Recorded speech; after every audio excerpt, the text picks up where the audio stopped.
Magandang araw mga maka-full court, welcome back ulit sa aking channel. At ngayon nga ay pag-uusapan natin ang magiging blockbuster trade ng Los Angeles Lakers. At pag-uusapan na rin nga natin dito sa ating panibagong video ang balitang pagpapabalik ng Los Angeles Lakers kay Alex Caruso.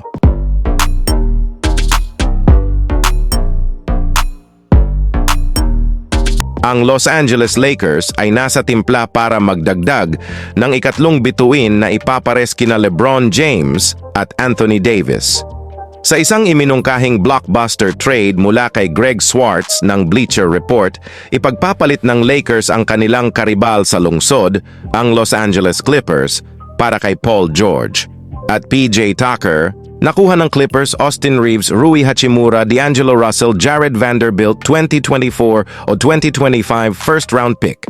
Si Paul George ay may ilang malalaking desisyon na gagawin ngayong tag-init.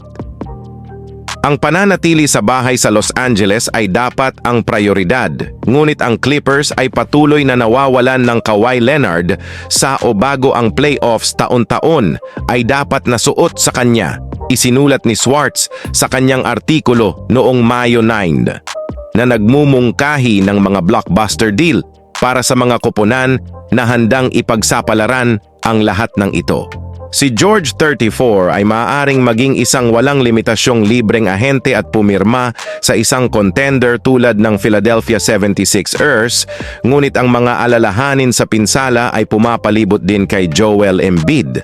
Sa pamamagitan ng leverage dahil maaari siyang lumabas ng pinto at iwanan ng Clippers na walang anuman, dapat na humiling si George ng isang trade sa Lakers.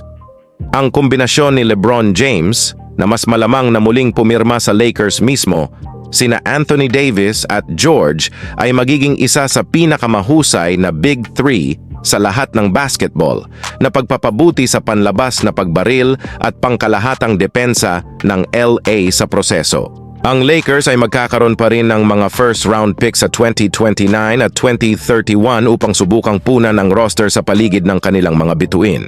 At nais ni Paul George na matrade sa Lakers, mas maaga sa kanyang karera.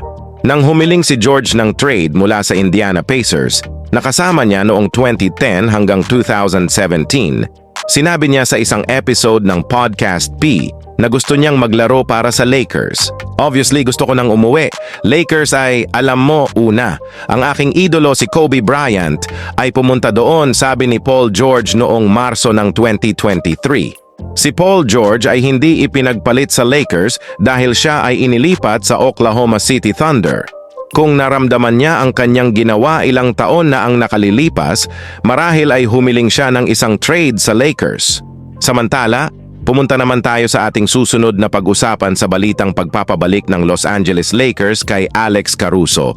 Ayon nga sa inilabas na balita ng Fast Break at Heavy.com, isa nga po sa mga prioridad na gawin ngayon ng Lakers sa off-season ay ang pagkuha ng mga bagong defensive players na isasama nga po nila kay LeBron James at Anthony Davis.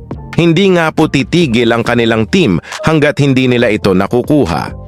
Sa katunayan, kahit man nga po hindi pa tapos ang 2024 playoffs, ay kasalukuyan na nga po silang nag-i-scout ng mga malalaro na pwede nga po nilang kunin. At base nga po sa kalalabas pa lang na balita, nakasama nga po sa listahan ng mga target nilang kunin ngayon ay walang iba kundi ang dating player na si Alex Caruso ng Chicago Bulls. Kung inyong nga po matatandaan, mga maka-full court. Simula nga po nang umalis si Caruso sa Lakers, ay hindi pa nga po siya nakakapasok sa playoffs, kaya marami mga fans ng Lakers na gusto siya ibalik sa next season. Dahil magaling din talagang defensive player itong si Alex Caruso, at yun lamang po mga ka-full court ang hatid kong balita ngayon. At kung nagustuhan nyo yung aking video, mag-subscribe na lang po kayo or like at para updated po kayo sa mga bago kong video. If nagustuhan nyo yung video, kung may time po kayo mag-iwan na lang po ng comment sa video na ito.